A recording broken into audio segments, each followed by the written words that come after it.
त्यावेळेला आई साहेब त्या खिडकीमध्ये उभ्या आहे. राजे विचारतात, आई साहेब काय झालं, तुमच्या डोळ्यामध्ये पाणी का आलं? राजे, अहो हा जो हिरवा झेंडा आहे ना, हा माझ्या नजरेमध्ये खटकतोय. कधी हा झेंडा उतरणार, कधी माझा भगवा वरती चढणार? आई साहेब, तुमचं म्हणणं आहे ना, मला नक्कीच पूर्ण करू.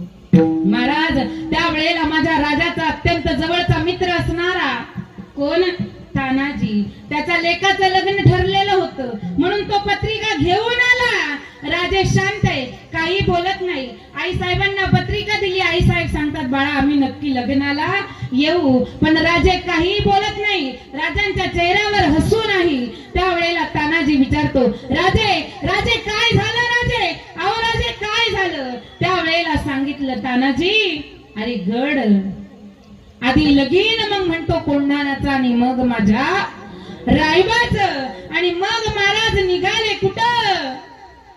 7 निघाले महाराज. फक्त 300 मावळे तो कोंढाणा घेण्यासाठी निघाले. आणि मग जवळची टकली घोरपड, जवळची टकली घोरपड, वर एक एक चढ, जवळची टकली घोरपड,